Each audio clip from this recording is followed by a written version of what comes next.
If you haven't picked that up, I mean, that's going to be throughout the culture tonight. So. A 27 and 33-foot Grady White around Vancouver Island on a 53-foot Celine and a 33 Grady White. He loved Shaw Island in the San Juan Islands, where he spent many summers at the family cabin. He made sure that his daughter and grandchildren found the joy that he had found on that special property. Larry loved adventure. His travels took him to the Philippines, China, Norway, skiing and biking in Japan, going on safari in Africa, and hiking to Machu Picchu in Peru. Even though he enjoyed traveling throughout the United States and Japan with his grandchildren, one of his favorite adventures was right here in the Pacific Northwest. He organized and led a caravan of Grady White boats around Vancouver Island, a trip we called Round the Rock, which was highlighted in an article in Boating Magazine in September 2016. He loved to bike, hike, and spent winters skiing in Utah. Larry's greatest love was for his family, something he often mentioned. He was unendingly proud of Joni, his only child, and her husband, Eric Simon. His pride and joy were his grandchildren, Dylan, Jackson, and Grace Simon. He would talk about each grandchild's accomplishments and always found ways to support them in everything they wanted to try. Larry is survived by his loving wife, Jana Post, daughter and son-in-law, Joni and Eric Simon, and his grandchildren, Dylan, Jackson, and Grace. Betsy. We're going to have several speakers. Would you come and just give everyone your name?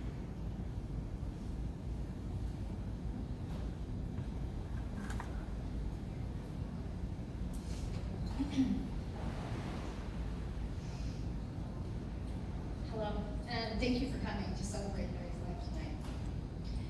There are so many ways that all of us here are connected to Larry, whether it be family, friends, professional colleagues, boating pals, fishing, Olympic physical therapy.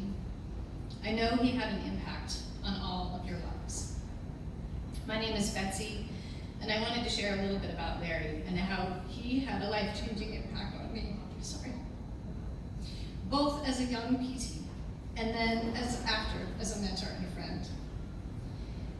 I was a young idealistic PT when I joined Olympic physical therapy in 1999.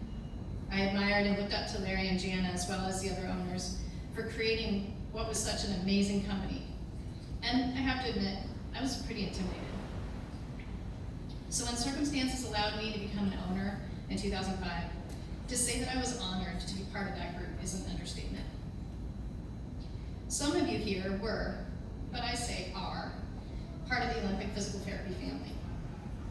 And you probably know that we had monthly meetings as clinic managers.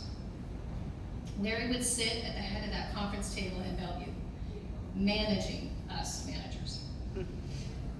With his drink of choice for the day, whether it be Pepsi, energy drinks, later water, and with Jana sitting by his side, he would lead those meetings and help captain the ship of OPT through smooth and rough waters with strong yet humble leadership.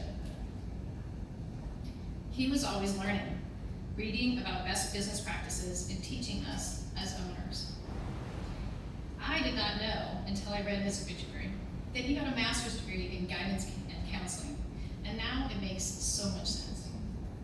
His ability to show patience, listen to all points of view, and get us to come to his conclusion, but make it feel like it was our idea, was pretty remarkable. Some of you in the room know that in manager meetings, I was never short on words, or questions, or comments. And he was always so patient with me and allowing me to be heard. Much to my other partners' frustrations at times, I'm sure. Somewhere along the line, I got a Post-it pad from Larry and Jana that said, "We can't control the wind, but we can adjust our sails." And that was so true about how Larry handled challenges and led. And he encouraged me to think about ways that I could adjust my sails. For example, I was not the best at managing my time or my documentation. And Larry and Jana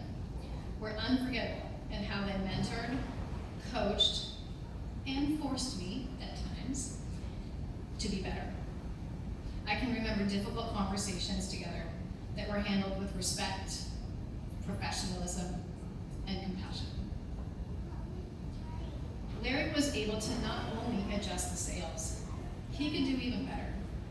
To be able to read the wind, the changing tides, and the changing times.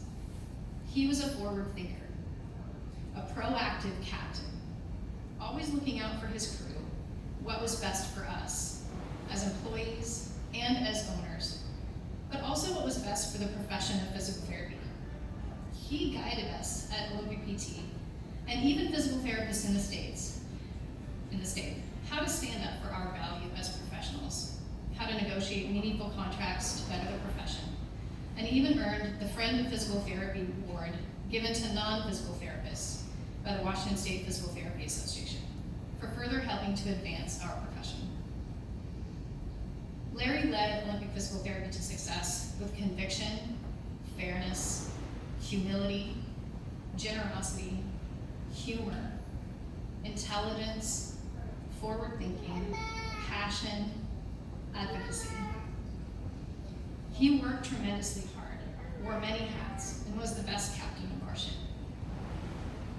He was even keeled at all times, regardless of the sea state, and I can honestly say that I think I only saw him mad maybe less than a handful of times.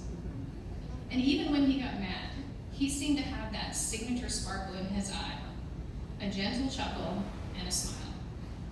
That big smile that you are all so familiar with, that we will all miss so much.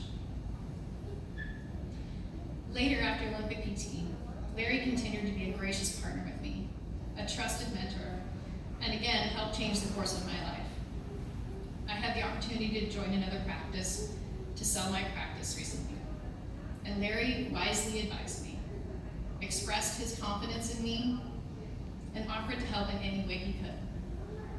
I remember him saying on the phone one day, "You have access to anything we had as OPT to guide you, Betsy. You can do this. You don't need anybody else." I was pleased to get to know him better as a friend in the past few years as peers.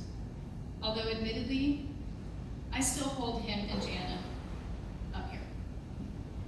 And I will continue to strive to be the best person that I can be, to live up to the leadership they have set as an example. There are many more memories I could share, but I think we'll leave that for later for the social times. Larry liked to celebrate successes too. Some of you may remember our awesome Olympic PT Whistler trips. He loved to enjoy life outside of work. Work hard and play hard is how I think of Larry. Whether it be with Joni and the grandkids, whom he loved so much. World travel, skiing, boating, fishing, shrimping, and the shrimp that they caught, I got to be able to benefit from that yummy and those skills. Oh man. I'm just sorry I never got the chance to ski with him. Our captain steered our ship on a successful journey as a company and into a successful transition. Larry will always be remembered lovingly for his guidance, his conviction, and his passion for what is right. In honor of our captain, I'd like to read a poem by Alfred Lord Tennyson called Crossing the Bar. Sunset and evening star, and one clear call for me, and may there be no moaning of the bar when I put out to sea. But such a tide as moving seems asleep, too full for sound and foam, when that which drew me from out the boundless deep turns again home. Twilight and evening bell, and after that, the dark. And may there be no sadness of farewell when I embark.